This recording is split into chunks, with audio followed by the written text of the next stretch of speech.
Hello guys, Daddy Tano here. Aalis nga pala ako ngayon. Punta ako dun sa kabilang bahay sa Magalang.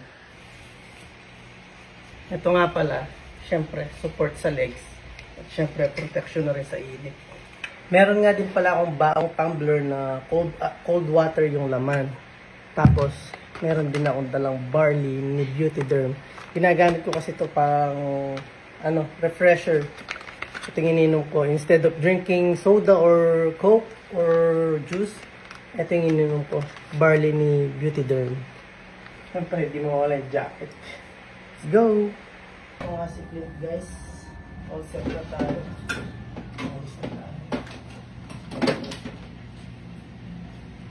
Siyempre, huwag kakalimutan mag-helmet.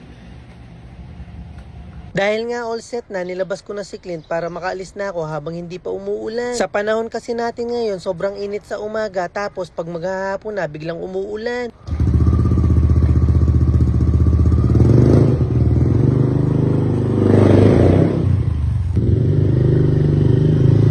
Una ko na nga palang pinuntahan itong clothing store namin sa May Magalang. Kailangan kasi ng konting repair, lalo na yung mga spotlight, pinalitan ko ng ilaw. Mga ganitong mga minor repairs lang, kayang-kaya ko naman, kaya ako na lang yung gumagawa. Pero kapag mga bagay na hindi ko talaga alam gawin, hindi ko pinakikialaman at nagpapatulong talaga ako. After ko nga ayusin yung mga dapat ayusin sa may clothing store namin, dumiretso na ako dito sa may bahay kubo namin. Dahil nga ilang linggo na kami hindi nakakapunta dito, ito yung bumungad sa akin. Grabe yung dumi, kaya panigurado for today's video, mapapagod si Daddy Tano.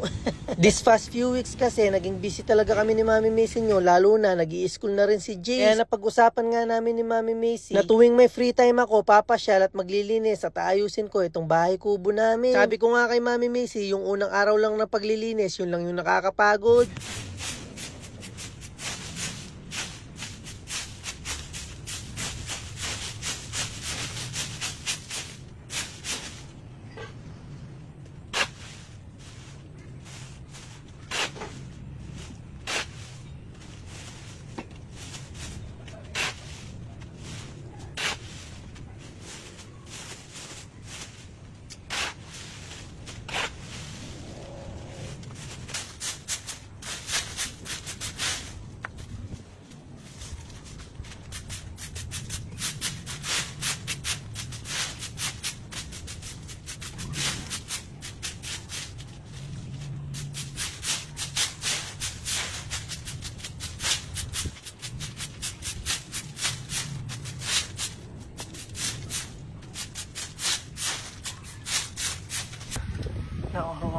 Siyempre guys, I want to be healthy, kaya nga nag-gym ako at ito na rin yung iniinom ko. Kada isang balot na ganito meron siyang 10 sachet.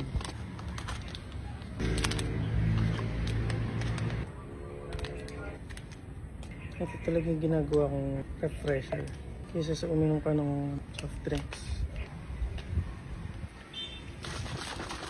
Hindi na sa dito ka na. Hindi pa rin. Green. Ito yung nililinis ko guys.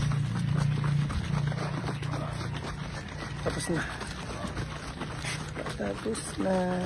Nauwaw ko kaya barley. Ang kagandahan pa dito guys, masarap siya, hindi siya lasang damo, kaya pwede mo gawing refresher. O diba, healthy na nga yung iniinom mo, na refresh ka pa.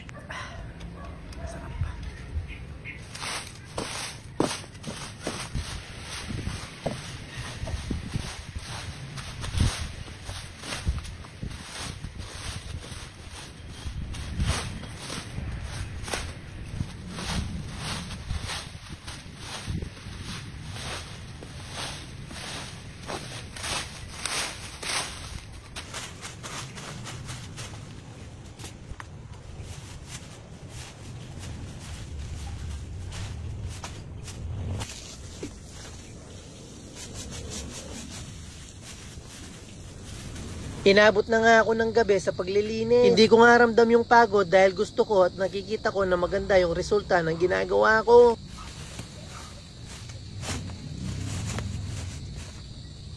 Sa susunod na balik ko nga dito, ititrim ko naman yung mga halaman namin. Tignan nyo naman kasi guys, parang gubat na yung harap ng bakod namin. Yun lang guys, Daddy Tano out. Thank you for watching. Peace!